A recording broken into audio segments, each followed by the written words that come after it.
let's be real. For a lot of us, mornings are a total battle, right? That alarm goes off and the struggle is, well, it's real. But what if it didn't have to be?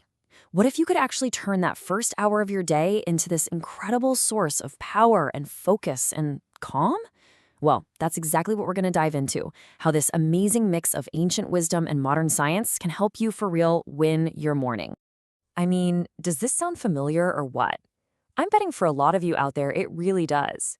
This Reddit user they hit the nail on the head, didn't they? That feeling of total grogginess, it's like, it doesn't matter how much you sleep, you still feel like you're starting the day from behind, totally drained before you've even thought about coffee.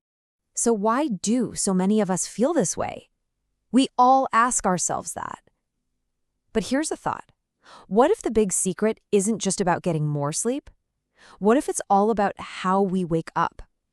What if there's this secret power, hidden in those first few minutes of the day that we've just been completely missing?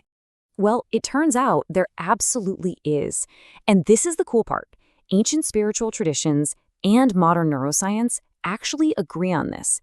They both say that those early, pre-dawn hours are this unique window of opportunity for our minds and our bodies.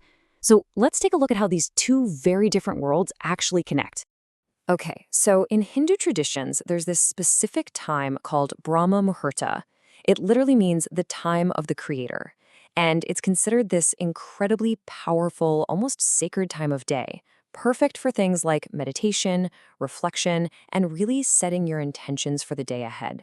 The whole idea here is that in these super quiet pre-dawn moments, the world's energy is just different. It's like the veil between our normal, busy reality and something deeper, a higher consciousness, is at its absolute thinnest. This makes it the perfect time to really connect with yourself and get your inner world aligned. Okay, and this is where it gets really fascinating. Check out how perfectly this ancient wisdom lines up with modern science. So ancient traditions said the mind is naturally still and quiet then, which is perfect for meditation. Fast forward to today, and what does neuroscience tell us? Our cortisol levels, that's the hormone for focus, they naturally peak right when we wake up. The ancients said it was a powerful time to set intentions or sankalpas. And science, it shows that our neuroplasticity, basically our brain's ability to learn and form new habits, is at its absolute highest potential right after waking.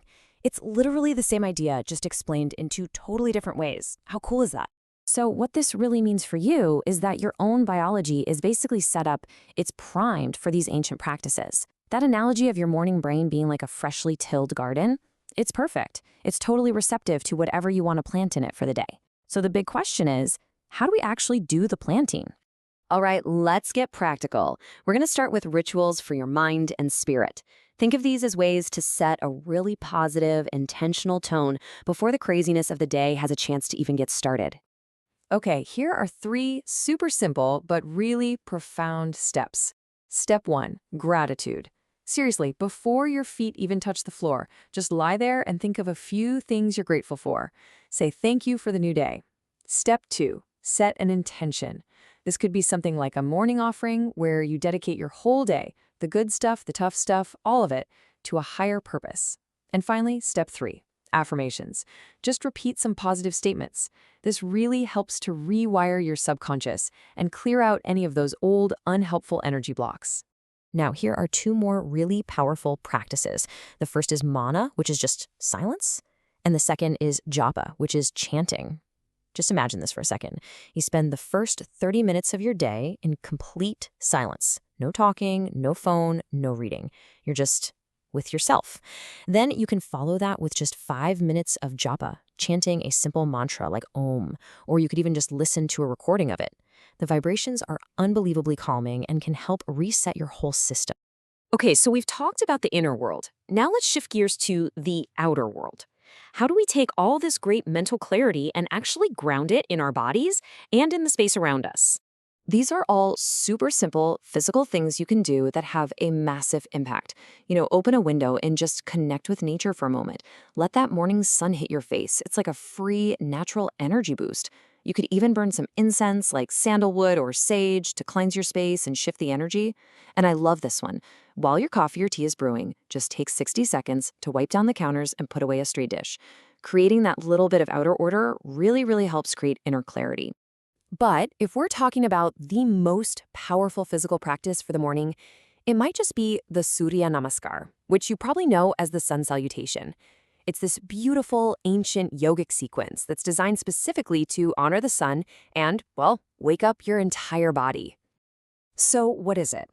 It's basically a smooth, graceful flow of 12 really powerful yoga poses, and the key is that they're all linked together by your breathing. Each pose kind of balances out the one before it, so you end up stretching and strengthening your whole body. And again, here's the really compelling part. The sun salutation isn't just some ancient spiritual thing. It's totally backed by science. I mean, studies have shown it actually improves your lung function, it seriously reduces stress and worry, and it even increases your physical strength, like your hand grip. It's pretty much a complete workout for your body, your mind, and your spirit, all rolled into one beautiful sequence. Okay, so we've covered the why this is so powerful and the what you can actually do. But now for the big question. How do you build a morning ritual that you'll actually stick with? Look, the key here is to make it sustainable. Please don't try to do everything all at once. Just start small. Pick one, maybe two of these things that really speak to you. And remember, consistency is so much more important than intensity. A simple 5-minute ritual that you do every single day is way more powerful than a 1-hour thing you do once a month. Make it your own. Personalize it. And then, right after your ritual, take just a minute to mindfully jot down your priorities for the day. All right, now listen up, because this might be the single most important piece of advice for anyone living in the 21st century. This quote from Tess Whitehurst, this is the golden rule. Do not turn on your phone, or at the very least take it off airplane mode until all of your morning rituals are done. So why is this so critical? It's all about being proactive instead of reactive. Think about it. The second you grab your phone, you're immediately reacting to everybody else's agenda, right? To emails, to notifications, to other people's problems. A morning ritual protects that precious, sacred time, and it allows you to set your own tone for the day. So the first thoughts you have are actually yours. At the end of the day, the idea is really simple. Those first 15 minutes of your day, they set the tone for the next 15 hours. They create the energetic and mental blueprint for everything that's about to happen. So the final question really isn't about whether you have the time for this. It's about how you're going to use that time. How will you use yours?